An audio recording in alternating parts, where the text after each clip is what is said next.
президенттин ысырапчылык боюнча жазган указы абдан жакшы болду. Эмне себептен дегенде мурда адамдар куру намыс менен сое берчү да. Ооба, элемне дейт деп. Эми элемне дейт деп. Азыр жок дегенде мындай уялып баратса айтат, президент указ турбайбы? Жок дегенде мамлекет кызматкерлер. Мына мен мамлекет кызматкермин. Айлыгыбызды уксаңыздар керек, депутаттардыкын кыскартып отуруп. Анан чындыгында ошол айлык менен жылкы союш деле оңой эмес да. Ал үчүн же бир жактан өнөш керек, же бизнес кылыш керек. Ошон үчүн бул жакшы эле нерсе болду. Ысырапчылык менен алыс кете албайбыз.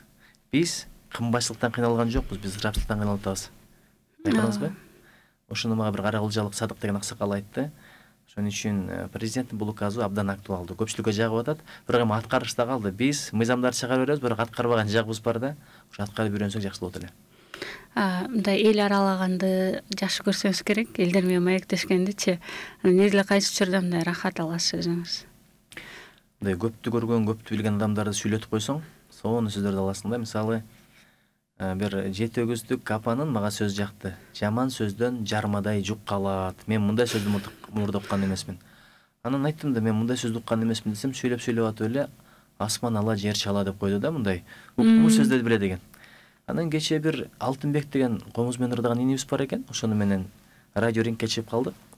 Аягында сонун сөздөрдү айтып койду да. Ак адам мурда ат сугарбайт деген сөз бар. Жакшынын жанындагы жарым саатың дейт, жамандын өтүп кеткен өмүрүндөй деп атпайбы. Ошон үчүн баягы сөз баккан, мындай нарк менен сүйлөгөн адамдардын сөзүн укканды аябай жакшы көрөм. Кээ бир аксакалдар бар, кээ бир апалар бар, угуп эле отургун келет да. Тарыхта кетет. Мисалы бир карыган ападан алма алып атып, анан узак жашаңыз десем, о кантпе деди да. Карынын дейт, өлүмүн да тилебейт, өмүрүн да тилебейт дейт. Анан остүйүп көр деп атпайбы алманы? Апа дедим, сиз уу берсеңиз да алам десем, ууну бизге бер, жашарыбыз жашадык, антип сүйлөбөй алам деп койду да. Ар бир сөз ташка дамга баскандай. Мен мындай сөздөрдү Гарвардтан деле уккан эмесмин, ачыгын айтайын. Чынында ошол нерсе мындай улуулар менен маектешкенде өзүңө бир сабак аласың ошол эле убакта. Үйрөнө турганда үйрөнөсүң. Кичүүдөн деле сабак аласың. Кээ бир жаш балдар ушундай сөздөрдү айтып коет. Эми таң каласың да. Негизи ушундай сагыныч, кусалык же бир маселе кыйнап койгондо мынтип кайсы жерге барып бир эс аласыз? Өзүңүздүн жан дүйнөңүз каяка тартат? Билесизби, мындай ысык көлгө барып эс албай келем. Кайра чарчап келем да, жайдын күнү. Денең сууга түшүп рахат алат экен, бирок жан дүйнөң эс албасачы.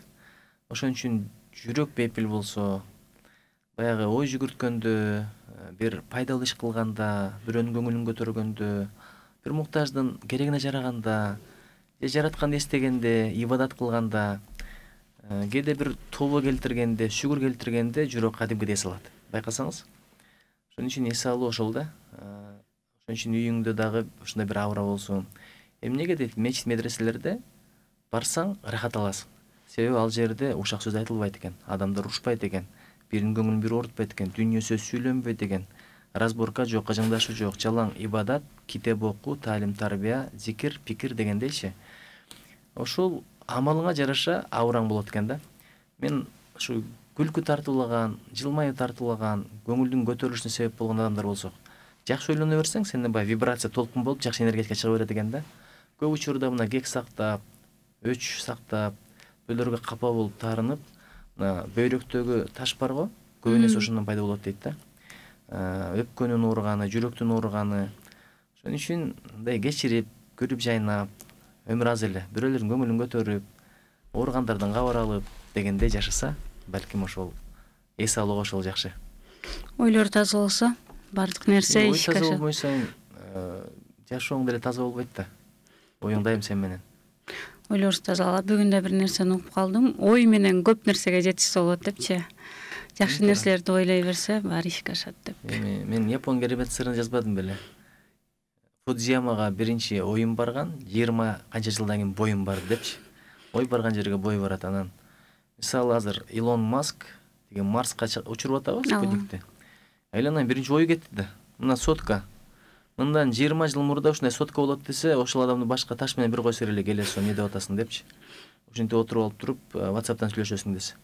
Биз ошентип ишенбей жүргөн мезгилде дагы бир адамдардын ою кеткен да бул жака, анан аракети башталган.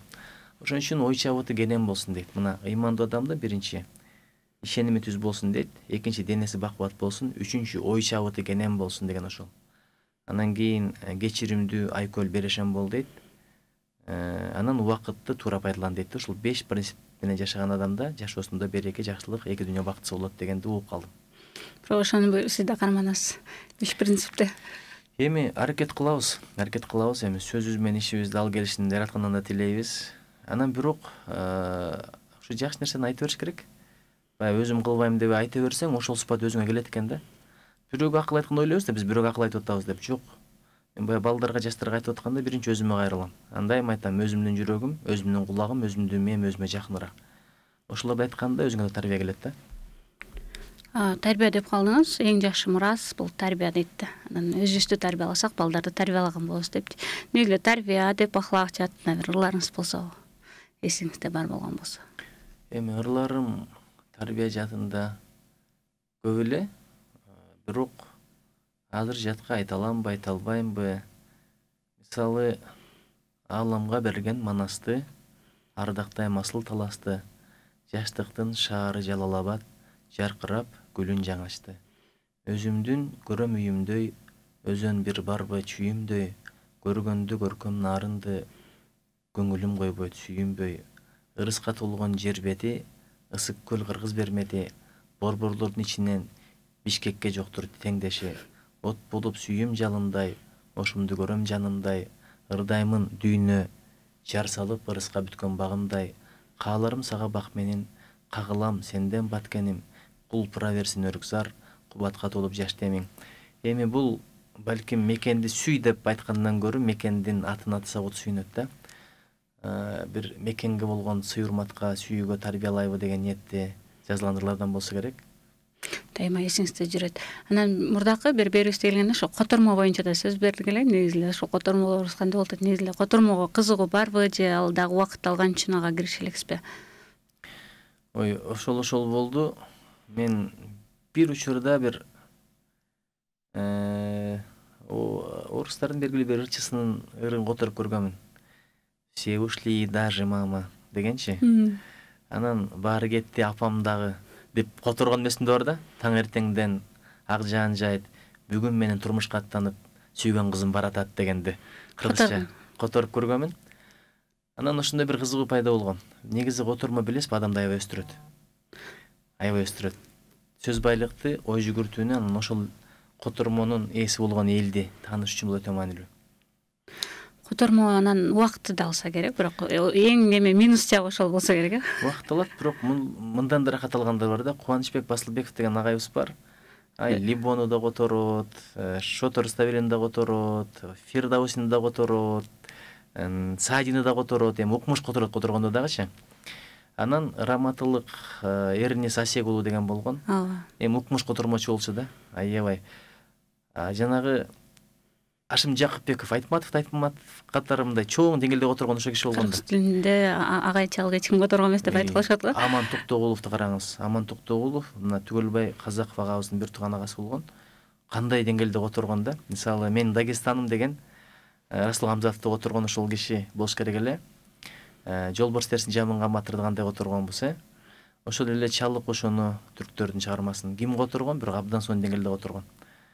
Биздин замандын каарманы деп Герой нашего времени билесизби? Лермонтовдун чыгармасы. Укмуш деңгээлде которгон да.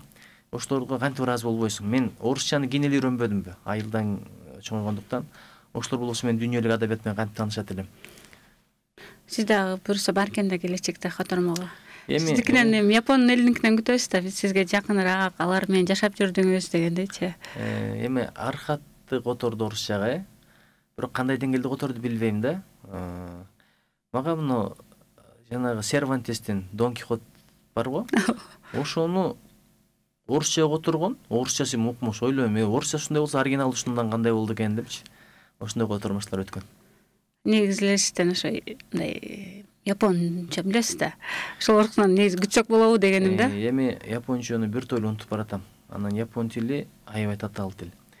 Сүйлөгөн өзүнчө үйрөнөсүң, бирок жазганында эле япондор өздөрү бир 10 жаштан өтүп барып, кичине өздөштүрө баштайт го дейм. Анткени буларда 3 катакана деген, хирогана деген, анан канжи деп коет. Эми катакана, хирогана алфавиттер, белгилүү эле бир тамгалар. Бирок канжи деген баш аягы жок, бул иероглифтер да. Ошон үчүн япон тилин же аябай машыгып кармаш керек, же жоготуп аласың да. Мен азыр кыйла эле жоготуп алдым, ачыгын айтайын. Бирок эми ал башынан киришсем боло турган нерсе буюрса. Кылса болот. Эң негизгиси каалоо болсо. Эң негизгиси каалоо болсо. Бардык нерсени убагы менен таап алсак болот. Балдарыңыз канча тилде билишет негизи эле? Тилге болгон кызыгуусун кантип үйрөтүп келесиз негизи эле? Мен азыр балдарым менен кыргызча сүйлөшүп атам. Орусча аралаштырып үйүп атат. Себеби бизде мына Короодо подъезд деп коет. Мына Короодо орусча сүйлөгөн балдар аябай көп да. Эми орус тили улуу тил. Бул тил мындай жакшы эле, келечеги жакшы эле. Биз өзүбүздүн балдарды өзүбүз тилге үйрөтүшүбүз керек. Анан орусча дагы өзү кыргыз мектепке бердим. Калгандары бала бакчада дегендей. Анан атайын кыргыз мектепке бердим. Бирок ошол эле мезгилде кытай тилин дагы үйрөнүшүнө аракет кылып шарт түзүп атабыз. Анан англисче дагы.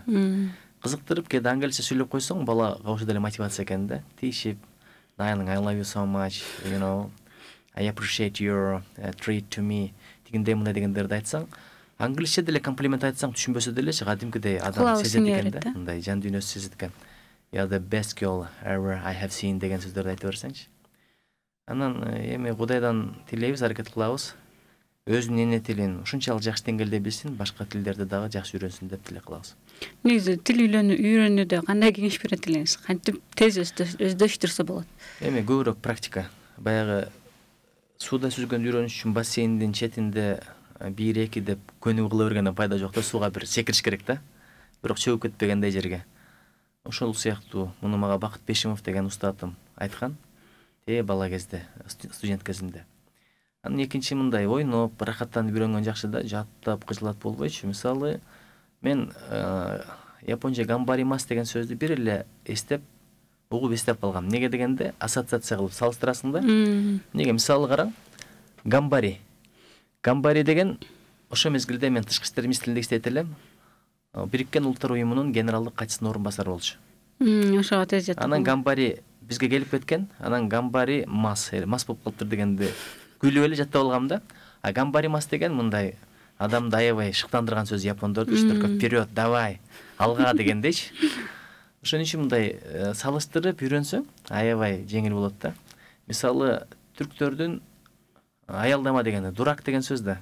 Орусча дурак. Дары эстеп калат, күлүп эстеп каласың. Ошондой ишler болот да. Мисалы, сукидес. Жакшы көрөм деген япондор сукидес деп коет.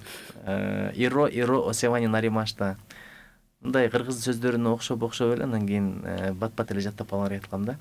Ошого билген тилиңдеги окшош сөздөр менен же окуялар менен байланыштырсаң бат үйрөнөсүң.